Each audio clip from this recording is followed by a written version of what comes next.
Ya memang ada yang harus ditempeleng. Bu Mega kan sadar itu, Bung.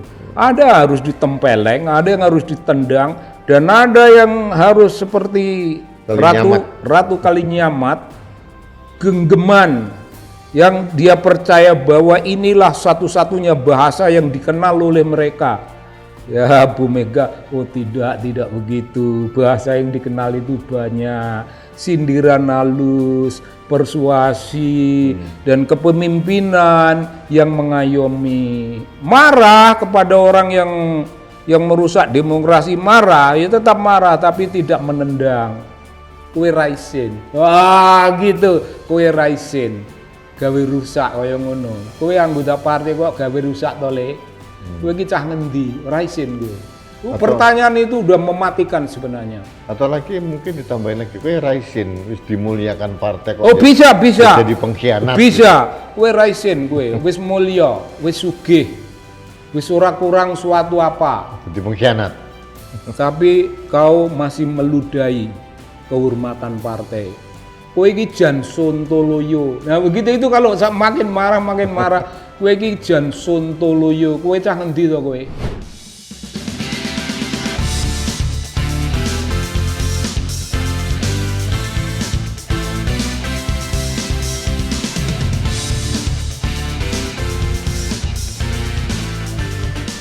Halo sahabat Indonesia, kita bertemu kembali dalam Kanal Anak Bangsa Podcast, tentu saja bersama Kang Sobari, budayawan kita.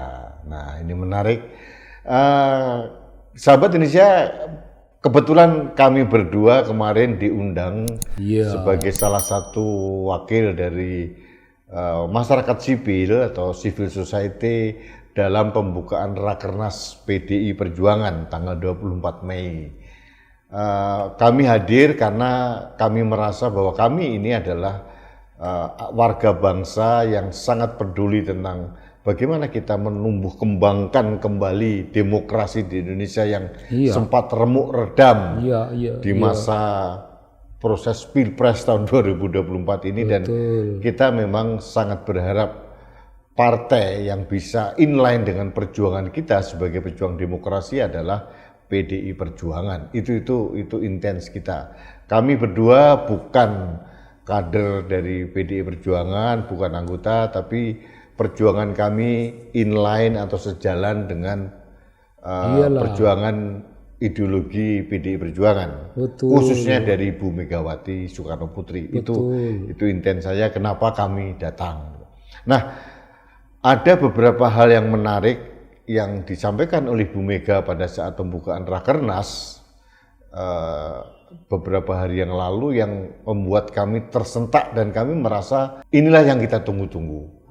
Bahwa ada beberapa politisi di dalam partai PDI Perjuangan sekalipun maupun politisi yang lain yang sering sekali bertindak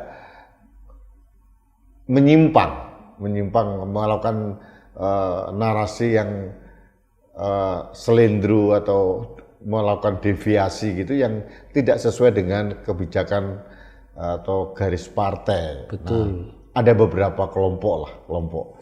Ini yang membuat kami merasa bahwa orang-orang atau kelompok-kelompok seperti ini itu mencederai gerakan moral yang sedang dibangun oleh partai politik seperti PDI Perjuangan. Betul. Dan pada saat Bu Mega mengatakan bahwa orang-orang ini harus keluar dari partai, kami setuju gitu. Sorak gembira. Kita setuju. Nah, itulah yang akan kita diskusikan pada kali ini dengan Kang Sobari. Kang, ini pembukaan saya terkait dengan pengalaman kita berdua mendengar pidato pembukaan Ibu Megawati Soekarno Putri kemarin, bahwa ternyata bukan hanya kita yang memotret ada kelompok orang atau sebagian kecil di dalam PDI Perjuangan yang mempunyai sifat oportunistik. Iya. Nah, ternyata Bu Mega juga melihat hal yang sama. Melihat. Terus Kang Sobari mempunyai perspektif apa terkait dengan sikap tegas Ibu Megawati Soekarno Putri ini? Bahwa siapapun yang melukai demokrasi, siapapun yang menggores-gores perasaan kita dalam pikiran mengenai demokrasi bukan kawan. Bukan kawan. Itu sama dengan dalil bahasa Inggris yang namanya kawan. A friend is someone who enrich your spirituality. If he doesn't atau she doesn't enrich our spirituality, he or she is no longer friend. Terang benderang. Ibu Mega kan seterang itu. Kalian yang kalian yang merusak nama demokrasi, itu artinya merusak spiritualitas Mbak Mega. Sebagai seorang nasionalis. Dan nasionalis itu kan milik seluruh Indonesia, Bung. PD Perjuangan itu bukan hanya miliknya kader-kader. Bukan. Kita yang bukan kader itu juga mempunyai hak untuk klaim PD Perjuangan itu juga milik aku. Karena aku hidup dengan suatu spirit yang tanpa keanggotaan partai. Kita berjuang untuk kepentingan hal-hal yang sama dengan apa yang diperjuangkan oleh Ibu Mega. Ya keren nggak itu? Keren Bung. Karena jadi, kita juga nggak pengen jadi kader terus ngotot pengen jadi fungsionaris juga enggak ora iso aku. Caleg juga nggak mau. Kalau aku jadi anggota partai di situ paling-paling ya anggota. Sebab spiritualitas saya, jadi dorongan hidup saya itu anggota partai pengemis. Kaepang. Iya, Kaepang. Jadi turut menghancurkan sesuatu yang harus dihancurkan, turut membela kebenaran dalam riuh rendahnya persoalan bangsa yang sedang ruwet. Tapi Kaepang minggat segera sesudah persoalan selesai. Tidak nunggu pesta, tidak nunggu diberi jamuan. Enggak, itu minggat. Nah, itu keren sekali itu, Bung, untuk merumuskan peran orang kayak kita.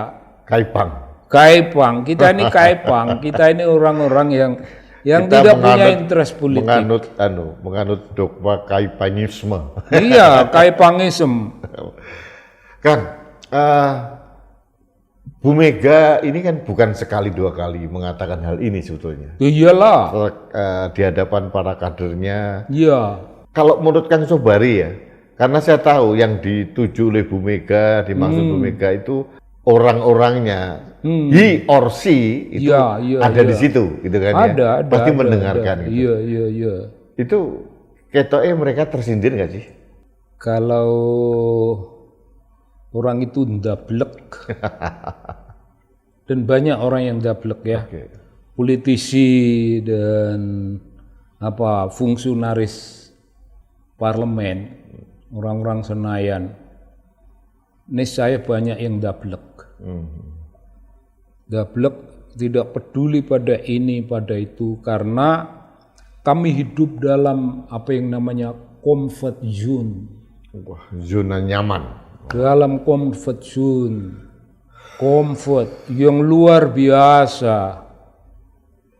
Buat apa kami mendengarkan hal-hal kayak gitu? Kami tersindir juga enggak merasa tersindir, karena kenyamanan politik lebih besar daripada sindiran, kenyamanan politik lebih besar daripada apa yang namanya political spirituality seperti yang dikemukakan Ibu Mega. Jadi kader semacam itu sebenarnya enggak ada gunanya. Kader yang menggores-gores demokrasi di depan kita, kader yang tidak sejalan, bukan sekedar tidak sejalan dengan kita. Kita berbicara tentang perlawanan, kita berbicara tentang persoalan-persoalan yang harus ditegakkan, dan dia bicara tidak ada yang harus ditegakkan. Segala sesuatu baik-baik saja.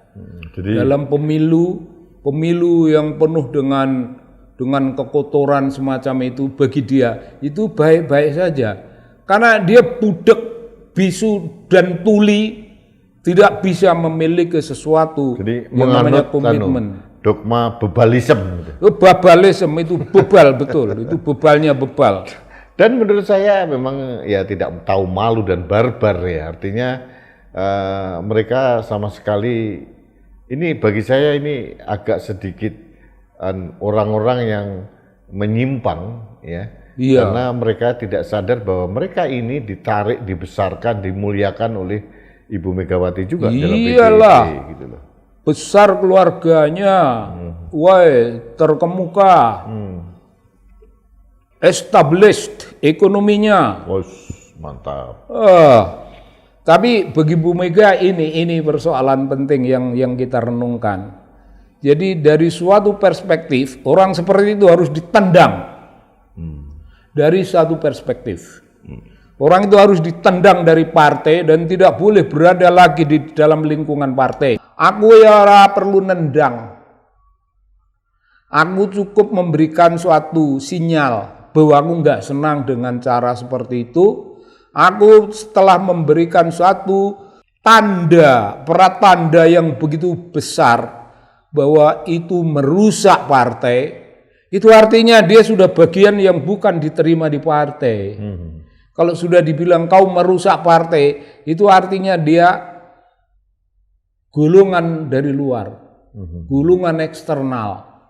Mau tidak mau, dan dia bagi Mbak Mega ya udah ngerti perkara itu. Tapi suatu hari dia tidak akan diberi peran penting. Nah itu aja. Tapi begini Bang, itu kebijakan atau wisdom seorang Ibu Megawati ya. Iyalah. Tapi kalau kita bicara objektif terkait dengan bagaimana nanti masa depan PDI Perjuangan, kalau masih membiarkan kelompok-kelompok ini akan menjadi beban, liability, atau mungkin melakukan pembusukan bagi partai itu sendiri loh. Dan bisa. Ini berbahaya, bisa rakyat memberikan dukungan bisa agak menjadi confused gitu ya. Nah, kenapa orang-orang seperti ini tidak diberikan sanksi? Udahlah keluar sajalah gitu. Ya. Tapi Ibu Mega kemarin kan sudah memberikan sinyal begitu ya. Iyalah, karena sinyal. Kalau menurut saya kelompok-kelompok orang ini kan sudah menganut faham bebalisme. Jadi udah bebal gitu. Jadi disindir apa ya nggak kroso gitu. Sudah stubborn, sudah keras kepala dan ya tadi karena menurut Kang Sobari kan mereka sudah masuk dalam comfort zone gitu ya, zona nyaman, apalagi beberapa masuk di komisi yang super basah, berduit, super basah, becek barang kan, sampai kehidupannya ditanggung dengan cara kolusi dengan objek yang harus diawasi ya, jadi yang sudah rusak gitu. Ada satu lagi kan. Ini mungkin agak di luar itu. Ini pertanyaan batin saya sebenarnya. Saya melihat setiap Bu Mega pidato, lalu beliau menyebut nama rakyat gitu ya. Selalu beliau menangis, berkaca-kaca. Kang Sobari memotret ini apa fenomena ini? Oh itu tersentuh sekali. Kayak ini, saya mengucapkan terima kasih kepada rakyat Indonesia. Itu selalu dengan irama yang sangat-sangat Bu Mega menahan tangis gitu. Itu perkara sensitif kan. Dan bagi beliau itu touching. Perkara yang touching. Kalau saya akan menganggap hal-hal begitu sebenarnya tidak harus ditangisi. Sedahsyat apapun ya boleh orang itu boleh nangis silakan. Tapi nangis bukan jawaban. Enggak, artinya, tapi apapun terjadi beliau juga manusia. Apalagi kepekaan sebagai seorang perempuan melihat bagaimana dia. Kalau saya melihat bahwa itu benar-benar melihat sosok seorang Ibu Mega yang sangat peduli dengan rakyat gitu ya. Sangat peduli. Jadi sesuatu yang menimpa rakyat, dan kemarin beliau juga melihat ternyata bahwa ada rakyat yang diperlakukan tidak manusiawi oleh aparat kepolisian gitu ya, pada saat demonstrasi dan sebagainya, apalagi korban ini perempuan, itu sempat disinggung dalam rakernas. Sempat disinggung dan beliau mengucapkan dengan tersendat. Iya. Itu ada satu hal, Bung. hal yang Anda akrab, Anda familiar with, yaitu dalam hal itu bahwa Ibu Mega itu belum menjadi Ratu Kalinyamat. Kalau belum menjadi Ratu Kalinyamat, dia tokoh perempuan yang memiliki suatu spirit perjuangan, yang perjuangannya itu harus dengan kepalan tangan. Dengan kepalan tangan, dan harus ada orang yang kena kepalan tangan itu. Itu Ratu Kalinyamat. Karena begini, ada momen di mana dalam masyarakat orang hanya tahu bahasa, satu bahasa. Tonjok itu satu-satunya bahasa yang dia tahu. Tapi ada di pihak lain, Ibu Mega tidak bermain pada satu makna bahwa nonjok itu bahasa, the only language that they know. Bukan. Ibu Mega bilang kelembutan. Kelembutan, ekspresi leadership yang menyentuh, ekspresi leadership yang bersifat persuasif. Itu banyak juga yang paham. Jadi tidak hanya kepalan tangan, ya Bu Mega bilangnya begitu. Jadi di masyarakat itu orang menanya-nanya kenapa ini tidak begini. Bu Mega harus mengadres. Aku bukan Ratu Kalinyamat, aku tidak harus menjadi Ratu Kalinyamat. Wah, dia baru keren itu. Harus menjadi diri sendiri. Aku menjadi Megawati. Dan beliau menurut saya sudah layak disebut ibu bangsa. Gitu. Ya ibu bangsa. Ya. Ibu kan? bangsa. Yang memberikan banyak macam. Saya pernah membuat opini kan, karena saya terketuk dengan fenomena di masyarakat, terutama di milenial dan Gen Z yang sering salah memahami Ibu Mega gitu loh. Iyalah. Nah, mereka ini kadang-kadang memang tidak mau belajar sejarah, minim literasi. Saya waktu itu mengungkapkan perjuangan Megawati dari orde waktu bapaknya masih berkuasa, Bung Karno. Bayangin dipaksa keluar dari kuliah di Unpad. Saya tidak tahu apa salah saya, pokoknya dilarang kuliah. Kemudian dalam masuk era Orde Baru di kuyo-kuyo wah, luar biasa lah. Sampai akhirnya peristiwa tahun 93 jadi Kuda Tuli. Bukan, 93 waktu jadi ketua PDIP juga dihajar dengan pemerintah pakai PDIP tandingan. Akhirnya Kuda Tuli yang terjadi itu. Kemudian ada peristiwa akhirnya PDI Bu Mega membuat PDI Perjuangan, partai yang sekarang ini. Gitu. Nah, ada lagi sebenarnya orang yang lupa bahwa pemisahan polisi dari unsur militeristik dalam rumpun ABRI tempo hari itu bukan hanya Gus Dur yang terlibat, termasuk Bu Mega berkontribusi. Bu Mega juga itu yang mendirikan dalam artian KPK itu Bu Mega loh. Oh, memang beliau. KPK. Itu memang zamannya beliau. Mega MK. Oh, Mahkamah Konstitusi juga zamannya beliau. Jadi di era beliau itu banyak hal yang sangat monumental untuk menjaga negara ini. Dan betul. Saya yang terbaru ini pada saat tahun 2021-22 ada gonjang-ganjing isu yang ditiupkan oleh yang bersangkutan melalui proksi-proksi kroni-kroninya ingin 3 periode.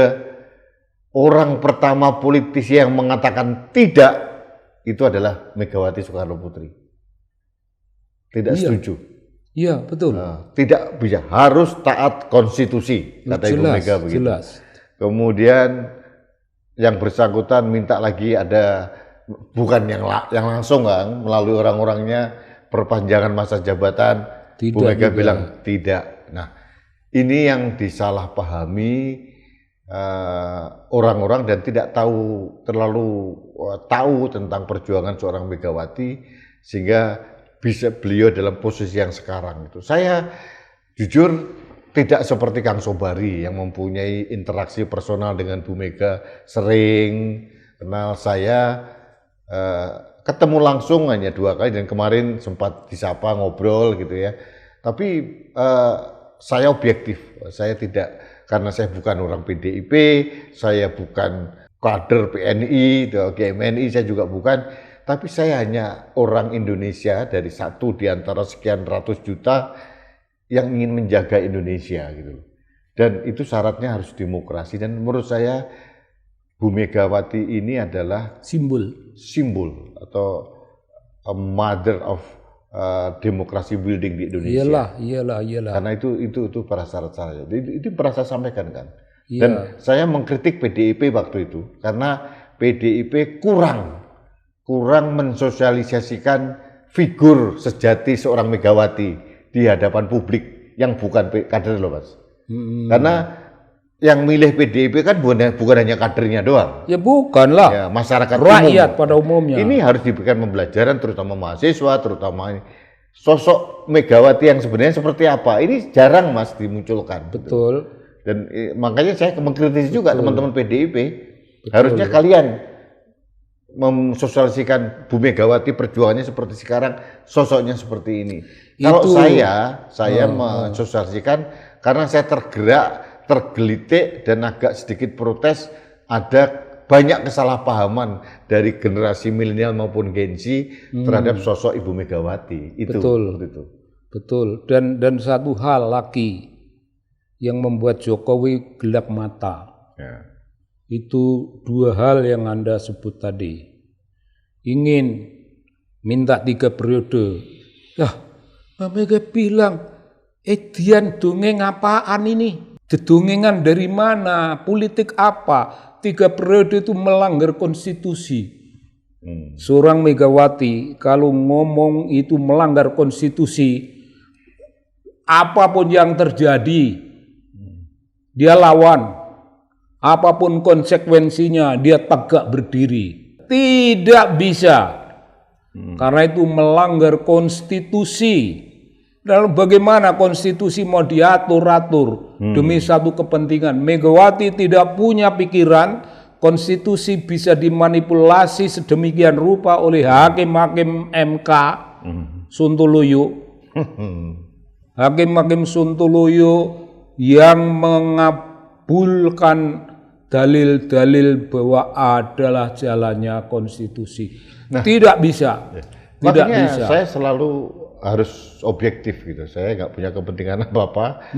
Saya tidak ingin jadi caleg, tidak ingin jadi kader, tidak ingin jadi pejabat. Saya hanya salah satu anggota kecil dari Partai Kaipang tadi. Jadi saya mengatakan bahwa the guardian angel of Constitution of Republic Indonesia itu adalah Megawati Soekarno Putri. Betul. Karena yang kita harapkan sebetulnya MK gitu, tapi ternyata MK kan sudah tercemar dengan kepentingan kontaminasi kepentingan politik. Terkontaminasi dengan politik, itu yang menjadi Nah, ini penting gitu kan, bahwa kader-kadernya Bu Megawati itu harusnya menyadari hal ini gitu loh. Bahwa marwah kehormatan seorang Megawati dan PDI Perjuangan sebagai penjaga demokrasi dan semangat reformasi itu harus dijaga. Jangan dirusak oleh kader-kader itu. Maksud saya itu. Tidak boleh. Tapi karena ada kader yang memang merusak semacam gitu. Yang karena pragmatis dan oportunisme. Nah, begini, ada hal lain kalau ngomongkan Ibu Mega. Begini, ibu bangsa bolehlah. Tidak hanya beliau. Banyak. Ibu bangsa itu harus ada juga. Ibu Kartini ya. Kalau Ibu Kartini sudah lebih dahulu established, Ibu Dewi Sartika sudah lebih dahulu established, dan ibu bangsa yang baru itu ini beberapa perempuan kaum aktivis yang merisikokan kehidupannya demi perlawanan terhadap gulungan orang-orang yang penjilat-penjilat. Jadi begini. Kalau kita bicara PDI Perjuangan itu cantelan nasional kita, itu karena banyak partai politik, Bung, yang tidak peduli seperti Ibu Mega. Partai politik itu isinya oportunis, dan isinya nanti kita lihatlah. Kita umpama tidak usah menyebut nama itu tidak apa-apa. Tapi kalau harus menyebut juga tidak apa-apa. Wiranto, kurang apa hidupnya? Selama masa Orde Baru Wiranto pejabat, hidupnya itu pasti mulia lah secara ekonomi maupun secara sosial. Mulia. Lalu masa reformasi, dia masih kepake. Di zamannya Habibie masih. Zamannya Gus Dur masih exist. Zamannya Mbak Mega exist. Zamannya SBY stronger. Kurang apa hidupnya? Tapi untuk melakukan demokratisasi dan merawat jiwa demokrasi itu sama sekali tidak bisa. Dan tidak hanya Wiranto di situ, ada nama jenderal-jenderal yang lain. SBY termasuk di dalamnya, bukan? Iya. Nah, SBY termasuk golongan oportunis. Karena begini ya, mereka ini idealisme dalam menjaga nasionalisme ini dalam dirinya itu terkooptasi dengan kepentingan pragmatisme Ya dia. iyalah. Ingin berkuasa, ingin kaya, ingin jabatan-jabatan elit. Tidak ada habisnya. Tidak ada habisnya, tidak berhenti. Karena mereka ingin membuat paradigma bahwa partai itu harus related dengan kekuasaan. Bagi saya sih bisa juga benar, tapi bagi saya bukan sekedar itu. Fungsi partai itu adalah political education juga. Oh iyalah, political education, civic education, menjaga konstitusi juga. Terus pembelajaran politik juga harusnya partai melakukan hal yang lebih intens karena mereka mempunyai infrastruktur sampai bawah gitu loh. Kan ini kembali ke topik awal tentang kader-kader yang menurut saya sering balelo ini. Ini kalau Kang Sobari memberikan saran lebih konkret kepada PDIP seperti apa?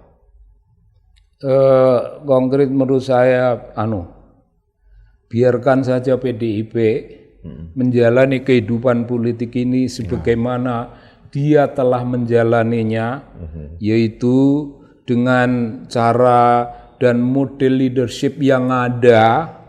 Tentu banyak kritiknya, banyak kekurangannya, tapi banyak kritik dan kekurangan itu kita tampung saja sebagai suatu tambahan pengetahuan. Namun Ibu Mega memiliki suatu political leadership yang sangat jelas. Ya memang ada yang harus ditempeleng. Bu Mega kan sadar itu, Bung. Ada harus ditempeleng, ada yang harus ditendang, dan ada yang harus seperti Ratu Kalinyamat, genggeman, yang dia percaya bahwa inilah satu-satunya bahasa yang dikenal oleh mereka. Ya Bu Mega, tidak begitu. Bahasa yang dikenal itu banyak. Sindiran halus, persuasi, dan kepemimpinan yang mengayomi. Marah kepada orang yang merusak demokrasi, marah, ya tetap marah tapi tidak menendang. Kue raisin, gitu, kue raisin, gawe rusak kaya ngono. Kue anggota partai kok gawe rusak tole, kue cah ngendi, raisin kue. Pertanyaan itu udah mematikan sebenarnya. Atau lagi mungkin ditambahin lagi, kue raisin, wis dimuliakan partai kok. Bisa. Jadi pengkhianat. Bisa, kue raisin kue, wis mulia, wis sugih, wis ora kurang suatu apa. Jadi pengkhianat. Tapi kau masih meludahi kehormatan partai. Kowe iki jan sontoloyo. Nah begitu itu kalau makin marah, kowe iki jan sontoloyo. Kowe cah ngendi to kowe? Kowe njaluk apa? Udah sampai pada tahap itu keren. Biarkanlah leadership beliau semacam itu. Biarkanlah rakyat berkata yang golongan milenial dan sebagainya yang tidak tahu. Yang tidak tahu itu harus tahu. Kalian harus baca sejarah. Ya. Harus baca. Ya. Harus mengerti. Karena negara ini mempunyai hutang kepada masyarakat, terutama kepada milenial dan Gen Z maupun. Keren itu. Ya, untuk memberikan sejarah perjalanan bangsa ini apa adanya. Betul. Termasuk tokoh-tokohnya gitu loh ya. Betul. Di tokoh pewayangan itu jelas itu dibuktikan ada tokoh yang hitam, tokoh sengkuni, tokoh itu jelas disampaikan.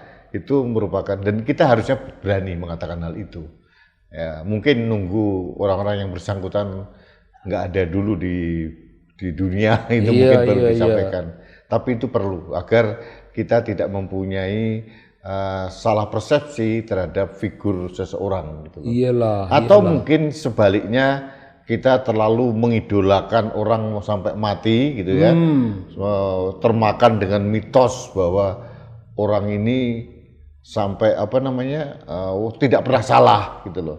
Bahkan mohon maaf nih Kang, ini terakhir nih saya minta pendapat Kang Sobari, Ketua Umum Banser GP Ansor yang baru itu mengatakan siapapun yang melukai atau mengkritik Jokowi itu adalah berarti melukai GP Ansor dan Banser.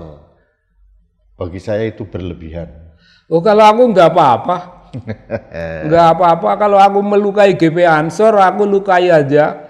Kalau lukaku hanya menggores sedikit, artinya kurang dalam, aku bisa bikin perdalam. Iya, karena aku tahu GP Ansor. Aku tahu Nahdlatul Ulama. Aku tahu simbol perjuangan hubul waton minal iman. Apakah ketua Banseri itu bicara hubul waton minal iman?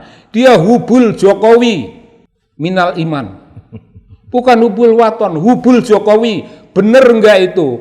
Jadi belak-belakan kalau Banser kurang luka, aku bisa nambah luka. Ini kita bicarakan dalam kondisi terpisah biar supaya upaya melukai dari Kang Sobari lebih dalam. Baik, sahabat Indonesia, terima kasih. Ini kami memang membuat durasi yang pendek agar pembicaraan utama kami terkait dengan loyalitas kader-kader dalam suatu partai nasionalis, dan kami sebut aja bahwa sekarang ini mau tidak mau harus saya akui bahwa partai yang nasionalis yang bisa kita harapkan menjadi sandaran cantolan kita untuk bergerak bersama menegakkan demokrasi ya PDI Perjuangan dan Partai Kaipang. Kita ini Partai Kaipang, partai pengemis. Artinya kita akan melakukan perlawanan terhadap apapun yang merusak demokrasi. Setelah itu akan kita kembali ke habitat masing-masing. Kita inline dengan Ibu Mega. Ya, kita inline dengan PDI Perjuangan. Betul. Tapi PDI Perjuangan yang garis putih ya, yang berdarah merah putih, bukan yang berdarah berwarna-warni yang ada bau-bau oportunisme dan pragmatisme. Nggak boleh. Jadi begitulah. Apa yang kita bicarakan ini sekedar perspektif kami berdua dari Partai Kaipang ini terkait dengan gejolak dan dinamika yang terjadi dalam internal Partai Demokrasi Indonesia Perjuangan, dan mudah-mudahan ini dengan gaya leadership seorang Ibu Megawati Soekarno Putri dapat terselesaikan. Dan yang penting bagi kami ini, kaum civil society ini adalah soliditas dari partai itu, karena kami membutuhkan untuk bekerja sama, berkolaborasi, bersinergi, berjuang bersama untuk menegakkan tiang-tiang demokrasi yang roboh remuk redam pada saat penyelenggaraan kontestasi Pilpres tahun 2024. Ini harapan saya. Dan saya yakin harapan kita semua. Terima kasih sahabat Indonesia, kita bertemu kembali dalam kanal Anak Bangsa Podcast selanjutnya. Sampai jumpa.